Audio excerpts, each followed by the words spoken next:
ಲೋಕಸಭಾ ವಿರೋಧ ಪಕ್ಷದ ಪ್ರಮುಖರಾದ ಮಲ್ಲಿಕಾರ್ಜುನ ಖರ್ಗೆ ವಿರುದ್ಧ ಮಾಜಿ ಡಿಸಿಎಂ ಈಶ್ವರಪ್ಪ ವಾಗ್ದಾಳಿ ನಡೆಸಿದ್ದಾರೆ. ಈ ಹಿಂದೆ ಮಲ್ಲಿಕಾರ್ಜುನ ಖರ್ಗೆ ಮೋದಿ ಬೇಕಾಬಿಟ್ಟಿ ಬೊಗಳ್ತಾನೆ ಎಂದು ಮಾತನಾಡಿದ್ರು.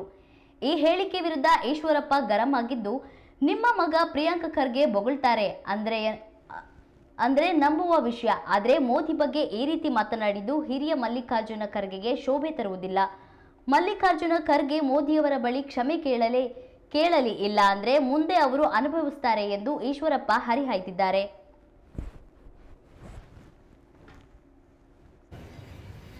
ಮಲ್ಲಿಕಾರ್ಜುನ್ ಖರ್ಗೆ ಅವರು ಈ ದೇಶದ ಪ್ರಧಾನಮಂತ್ರಿ ನರೇಂದ್ರ ಮೋದಿ ಅವರ ಬಗ್ಗೆ ಬಹಳ ಹಗುರವಾಗಿ ಮಾತಾಡಿದ್ದಾರೆ.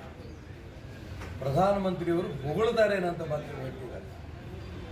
ಅವ್ರ ಮಗ ಪ್ರಿಯಾಂಕಾ ಖರ್ಗೆ ಈ ರೀತಿ ಹೊಗಳಂತ ಮಾತುಗಳಾಡಿದರೆ ಅದಕ್ಕೆ ಯೋಗ್ಯ ಅವನು. ಆದರೆ ಮಲ್ಲಿಕಾರ್ಜುನ್ ಖರ್ಗೆ ಹಿರಿಯರು, ಇಡೀ ದೇಶದಲ್ಲಿ ರಾಷ್ಟ್ರೀಯ ಕಾಂಗ್ರೆಸ್ಸಿನ ಅಧ್ಯಕ್ಷರು, ಆ ಕಾಂಗ್ರೆಸ್ ಪಕ್ಷಕ್ಕೆ ಗೌರವ ತರ್ತಾ ಇರೋರು, ಅನೇಕ ಸಂದರ್ಭದಲ್ಲಿ ಅದೇ ರೀತಿ ಒಳ್ಳೆ ಥರದಲ್ಲಿ ನಡ್ಕೊಂಡು ಬಂದಿದ್ದಾರೆ.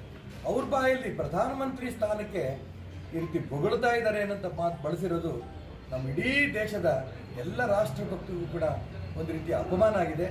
ನಾನು ಈ ಸಂದರ್ಭದಲ್ಲಿ ಮಾನ್ಯ ಮಲ್ಲಿಕಾರ್ಜುನ್ ಖರ್ಗೆ ಅವರಿಗೆ ಪ್ರಾರ್ಥನೆ ಮಾಡ್ತೀನಿ, ಆಕಸ್ಮಿಕವಾಗಿ ನಿಮ್ಮ ಬಾಯಲ್ಲಿ ಬಂದಿದ್ದರೆ ಇದನ್ನು ಕ್ಷಮೆ ಕೇಳಿ, ಇಲ್ಲ ಅಂತಂದರೆ ನೀವು ಅನುಭವಿಸ್ಬೇಕಾಗುತ್ತೆ. ಈ ಮಾತನ್ನು ಹೇಳ್ತೀನಿ. ಮತ್ತು ನಾನು ಹೇಳ್ತೀನಲ್ಲ, ನಿಮ್ಮ ಮಗ ಬೊಗಳ್ಕೋತಾನೆ ಇರ್ತಾನೆ. ಆ ಬೊಗಳೋದಕ್ಕೆ ಪ್ರಿಯಾಂಕಾ ಖರ್ಗೆ ಮುಂದೆ ಅವತ್ತು ಅವನ ಬಾಯಲ್ಲಿ ಏನೇನು ಪದಗಳು ಬರ್ತಾ ಇರುತ್ತೋ ಅವನಿಗೆ ಜ್ಞಾನ ಇರಲ್ಲ.